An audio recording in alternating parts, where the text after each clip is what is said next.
guys, just trying to figure out the best. Oh, I've got a big bright window behind me. Maybe this way is the best way to go. Let's see here.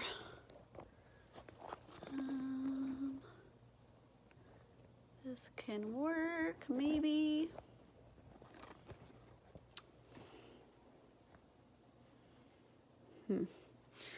All right, sorry guys, give me a sec.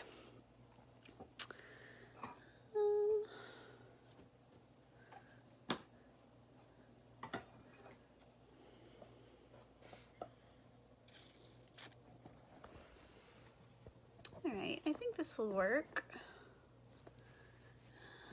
Hopefully, I'm kind of getting blasted by the sun on either side. Oops, maybe it won't work. Gotta get one of those cell phone holders. Okay. All right, so just let me know if you can't hear me very well, but I think you should be able to hear the speaker all right. Just tuning in for our What's Up Wednesday check-in Q&A. And today's gonna be a short one.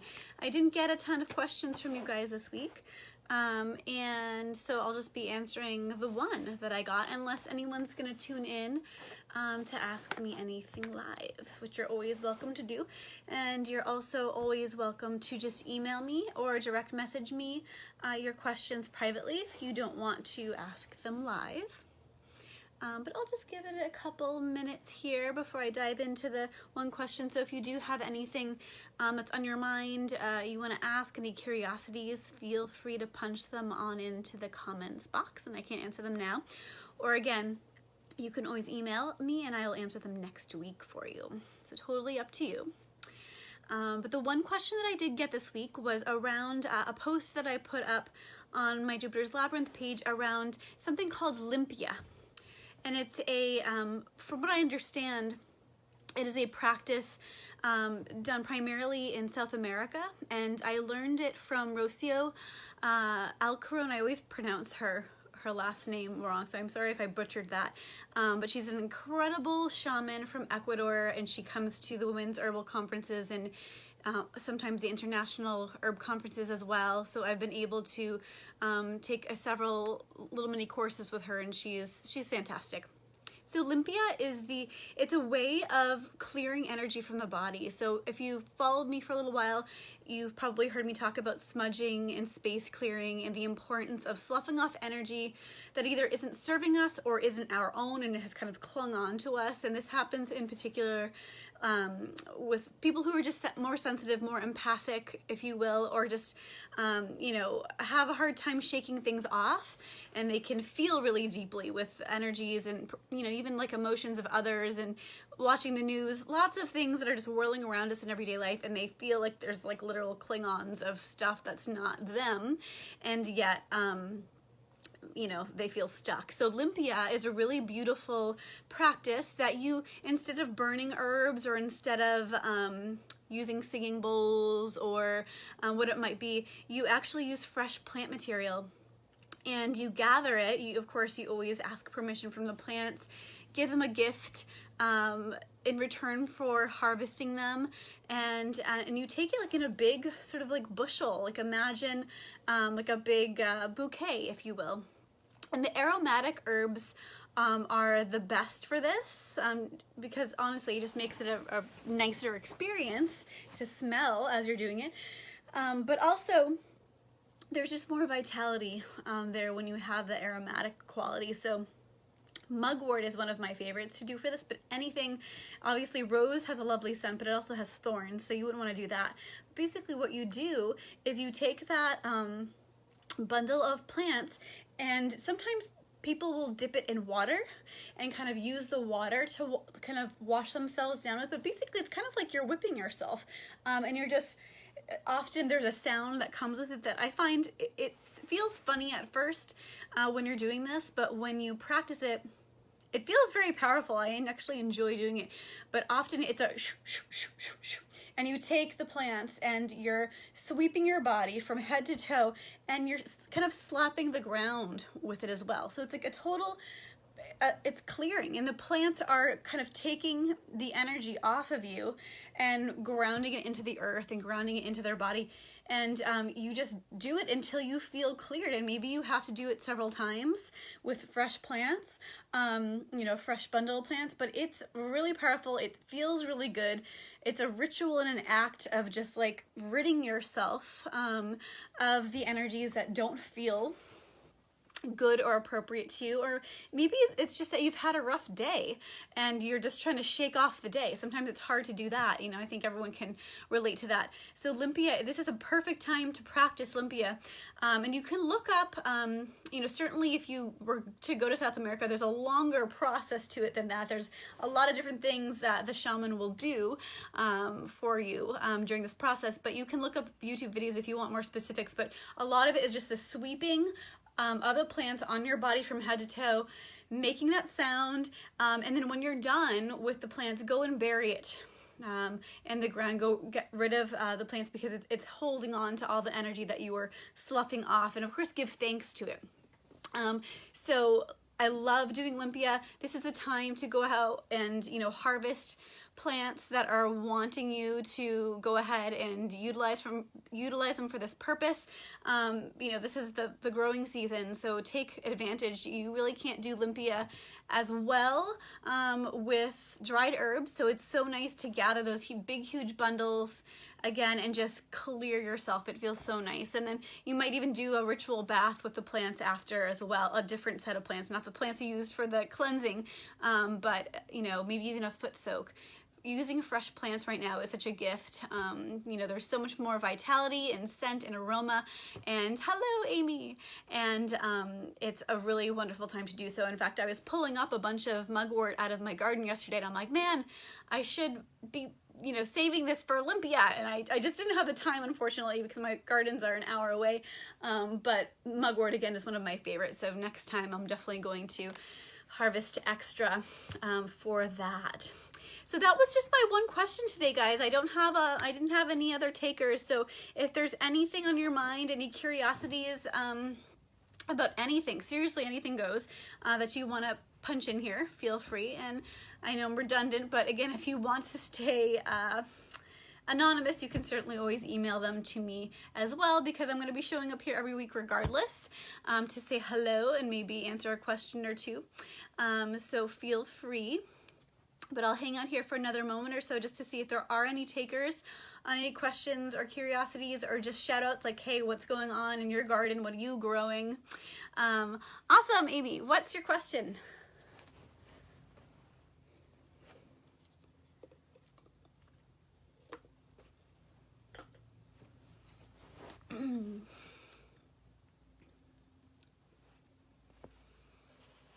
Amy just gifted me with a bunch of lilacs to make lemonade with, and they were delicious. Thank you, thank you. What's the best place to find herb plants as opposed to popular nursery plants?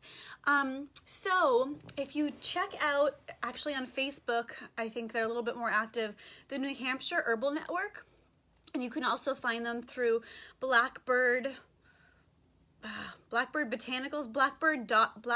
Daughter Botanicals, which is Jessica Labrie. She's awesome, herbalist in Barrington. She's the president of the New Hampshire Herbal Network, and they have a bunch of local growers who are offering medicinal herb plants right now.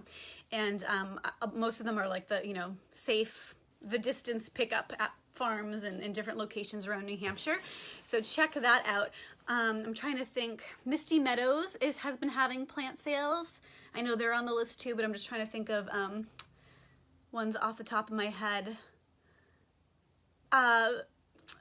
Orange Circle Farm in, I think they're in Berwick, Maine. Jeff sometimes will have medicinal, so it's something you might want to message him or give a call ahead of time, because his wife, Erin Ehlers, is big into herbs and flowers, so they might have some medicinals as well. But definitely check out the list from the New Hampshire Herbal Network. They have a PDF list that they've listed on their Facebook page. And if you wanted to hop on their newsletter, you could do that too.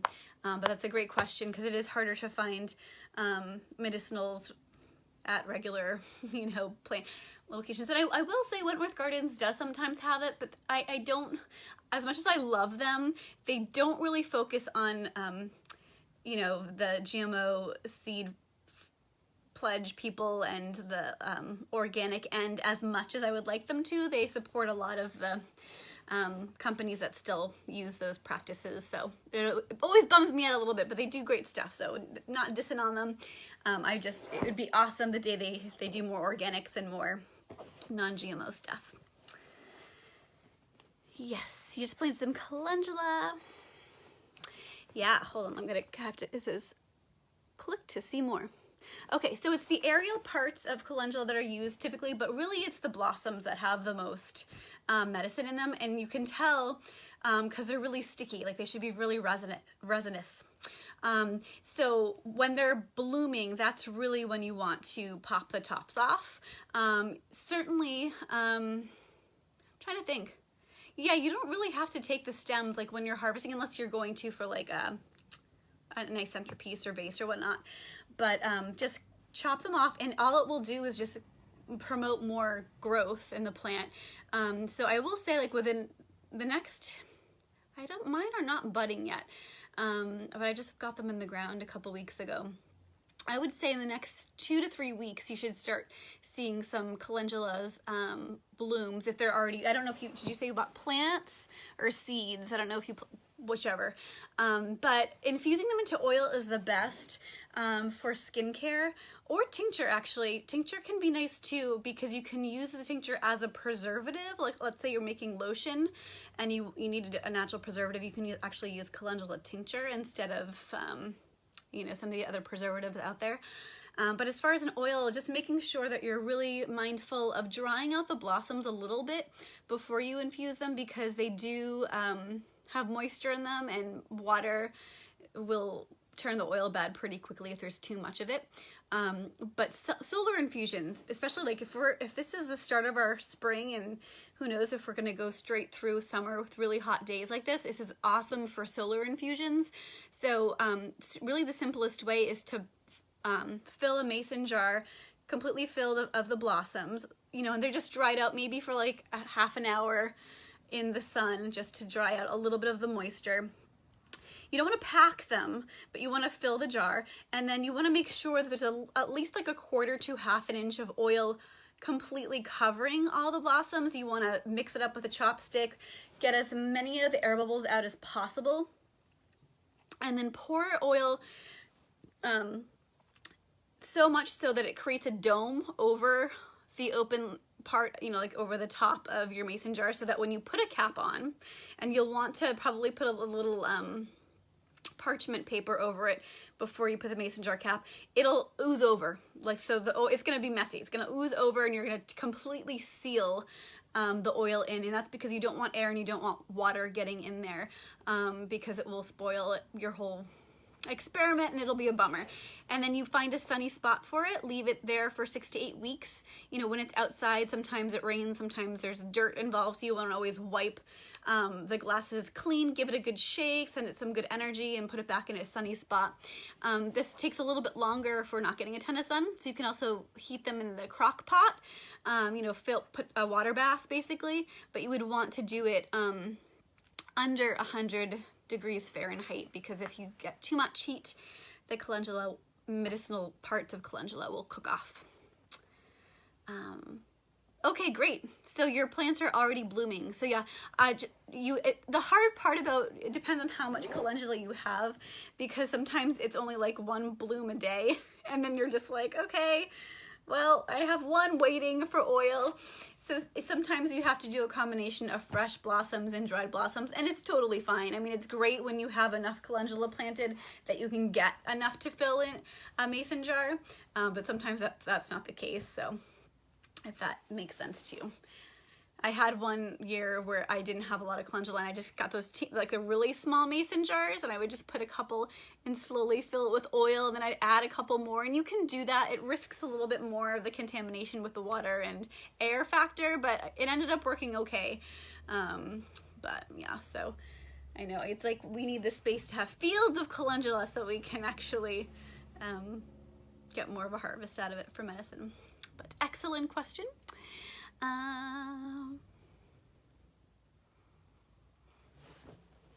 Yes, it's tricky getting all the air bubbles out. Yeah, so in tinctures, you can get away with it because the menstruum is alcohol, which kills off most, you know, material that would be growing in there. Oil's a little trickier. I mean, you're not gonna have 100% zero air bubbles. It's really hard to get there, but you know, I kind of just like let it sit on the counter, you know, smack the bottom a couple times on the counter on your hand and just keep poking it and letting it settle, and it'll be, you know, pretty good after a half an hour to 45 minutes.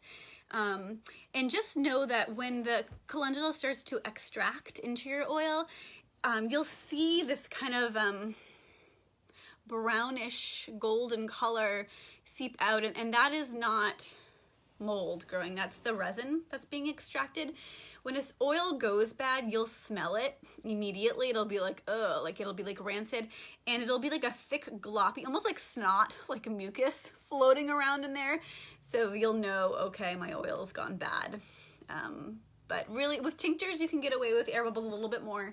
Oil isn't as forgiving, but you just kind of do your best and be patient with it.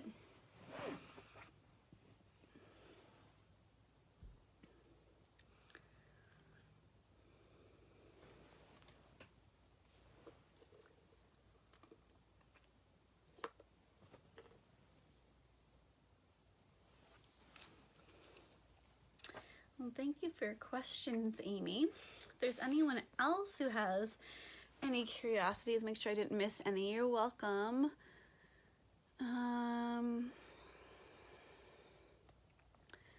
Just let me know, or again, I'll just tune in with you guys next week if that is it. I hope you're all able to get outside safely today and enjoy the heat. And I hope you're all staying strong, keeping yourselves safe. And I'll talk to you next time. Bye, guys.